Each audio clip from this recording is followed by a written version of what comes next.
Hello, I'm Amanda, and in today's video I thought we'd have a chat all about quilt labels. Over the last couple of months I've had quite a lot of requests to do a video all about quilt labels, so I thought I'd just show you just the basic things that I do to label my quilts when I finish them. I'll show you the products that I like to use, as well as just the different types of techniques and design elements that I like to put into a quilt label, and I'll also go through the way that you can attach a quilt label to your finished quilt. So first of all, let's define what a quilt label actually is. It is simply just a label that goes either on the back or the front of the quilt. That's totally up to you, and it just says all the basic details of when the quilt was made, by who the quilt was made. You can have a quilt name if you are so inclined, and any other sort of information that you want to add that connects to the quilt, and it is simply just stitched onto the back of the quilt. There are all different types of quilt labels that you can use to attach to your quilt. You can make your own, you can get pre-made panels. It really is totally up to you how you want to make one. So now I'm just going to go through the ways that I put labels on quilts, as well as just the different techniques that I've used and tools and things like that. When I first started making quilts, I wasn't too fussed on the quilt label at the end. I was usually just more focused on getting the quilt done. I think a lot of you first time quilters will definitely relate to that. So the first type of quilt labels that I used to use were just from a pre-printed panel. These ones are really quite basic, and they're all different types of designs, and you can choose the right one that is, I suppose, associated to the type of quilt that you're making. This one I got from Spotlight years ago, but then I also found this one at Lincraft, and it has some really cute little labels on it, which I thought was just so adorable. They're a lot more modern and related to a lot of the things that I was making. So I suppose if you're not very confident in making your own quilt labels from scratch, definitely go for the panel option, because you really just need to write on the information that you need and then simply attach it to the quilt. Now if you feel a little bit more adventurous and creative in making your own quilt labels, these are the things that I like to do when I'm making my own from scratch. For the foundation of the label, I usually just use a plain homespun. This is just in white. You can pretty much use any type of colour that you want. You can use greys, pinks, whatever will sort of, I suppose, tie into the theme of the quilt, but usually white works best. If you feel that white is a little bit too boring for you, you can definitely use a printed fabric. Definitely use something that's not going to take away from the writing and the information that's going to go on the label. I quite like the thought of using something like this, where you can sort of write in between all of the flowers, or you can sort of fussy cut it and have a flower like down in the corner of the label, and then just sort of add all your different information that you need. But let's come back to the way that I use the homespun. When I'm making labels out of this, I just cut a certain amount of fabric that I feel is adequate for the label, and then from there I decide whether I want to actually write on the label or make it into like a mini embroidery, which is actually a technique that I'm quite favouring at the moment, but I'll get into that in a minute. So in regards to actually writing on the quilt label, the tools that I like to use are Sharpies. This particular one is a laundry marker. So obviously with laundry markers, they're not going to bleed into the fabric, and they're also not going to wash out. This particular one has quite a thick type of nib, so I only really use this one when the label is quite big, because I find that if I use this one in quite a small tight space, my writing gets all skew-whiff and I stuff it up and I panic and just totally ruin my efforts, and then I have to do it all over again. So for when I am doing those small little labels, I like to use just a really fine Sharpie pen.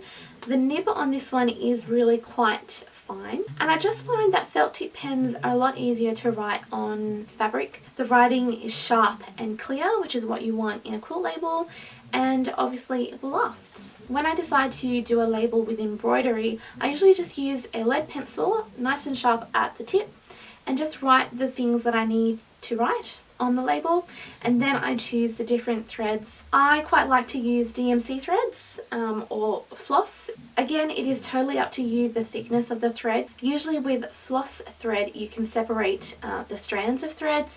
I usually do maybe 2 or 3 threads together, just so that the words sort of pop out, but that also depends on how much detail there is in the label, how much writing there is on the label, and how close the letters are together. If you have letters that are really close together and you're using a really thick thread, sometimes the letters sort of get distorted and you can't really read it. So if you've got really big bold letters, use really thick thread.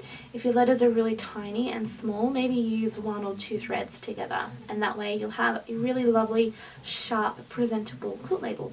Now, I think I said this at the start of the video, but I can't really quite remember what I've chatted about so far, but I'm just going to go through the points again of what to actually put on a quilt label. Sometimes people are all like, oh my gosh, what do I put on a quilt label? I mean, do I put my name? Do I put their name? What do I do? But that's okay, it is really totally up to you. I think it is really important to put the date of when the quilt was made.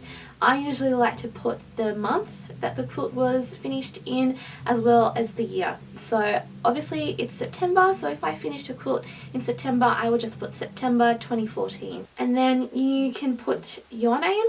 In my case, it will be made by Amanda. You can put your full name. You can put the name of your blog if that's what you are known as, so I would be 3and3quarters. You can have a quilt name if you've named your quilt.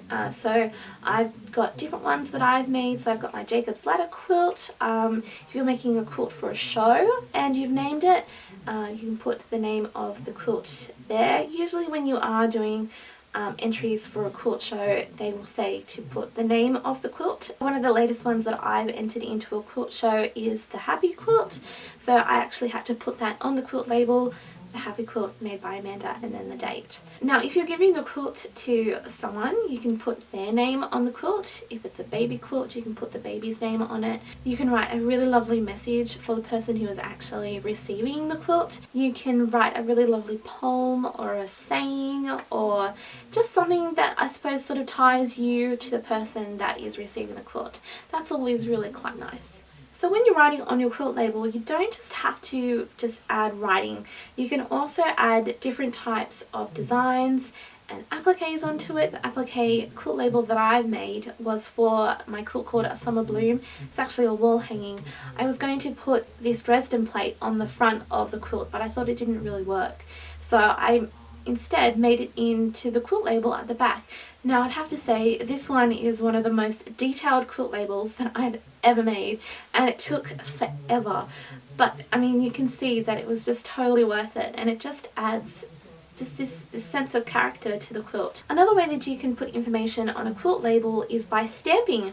This is actually a technique that I've just sort of started experimenting with, and I've just simply used just little individual stamp letters, dipped it into the ink, and then put it onto some homespun. So I'm actually pretty excited to sort of start exploring more of that type of labeling, which I think looks really quite cool and modern. So that's just a few different ways that you can be a little bit more creative with the way that you make your quilt labels. So let's move on to the type of ways that you actually attach your label to your quilt. So when I'm just doing really simple quilt labels and I just want to attach it to the back of the quilt right at the end, I just simply use an applique method using HeatnBond. What I'll do is I'll write on the label all the details that I feel that I need. I will place the label on top of the Vliesofix, so onto the rough side, roughly cut out the same size of the label, and then what I'll do is using just a hot dry iron the back of the Vliesofix onto the back of the label, then peel away the paper when it's nice and cool. By then the shiny side of the applique paper should be on the back of your quilt label. Then usually iron that onto, usually in one of the bottom hand corners of the quilt, usually the right side, but you can do the left side if you like. Just simply iron it on with a hot dry iron, let it cool, and then I'll just simply stitch a buttonhole or a blanket stitch just around the edge of the applique. Before you embroider around the edge of the label, it's totally up to you whether you want to tuck under the frayed edges. I usually don't, because the HeatnBond that I put on the back will stop anything from fraying. And then I just really slowly stitch around the edges of the label, trying not to bring the needle through all 3 layers. Just try and get the needle just under the wadding and then back up through the quilt backing. Now if you're not comfortable or confident in doing applique, you can just simply use pins and pin the label onto the back of the quilt and patiently sew the label onto the back. So once that's done, usually your quilt is finished, which is just the most amazing feeling ever. So there we have it. That is just a really quick lowdown of quilt labels. Hopefully I've answered some questions that you have been searching for. If there's anything else that you would like to know about quilt labels, comment down below and I will definitely get back to you and answer your questions.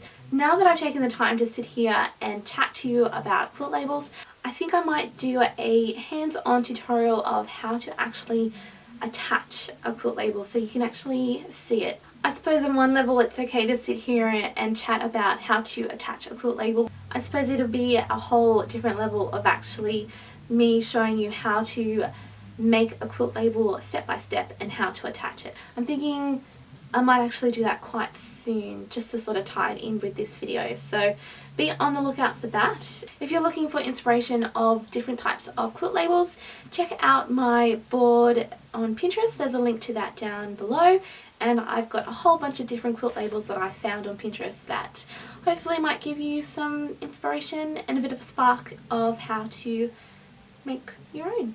Thank you so much for watching this video. If I have helped you at all, even just the most tiniest little bit, give me a thumbs up. That'd be really, really lovely. And also subscribe if you want to see more of the things that I do here.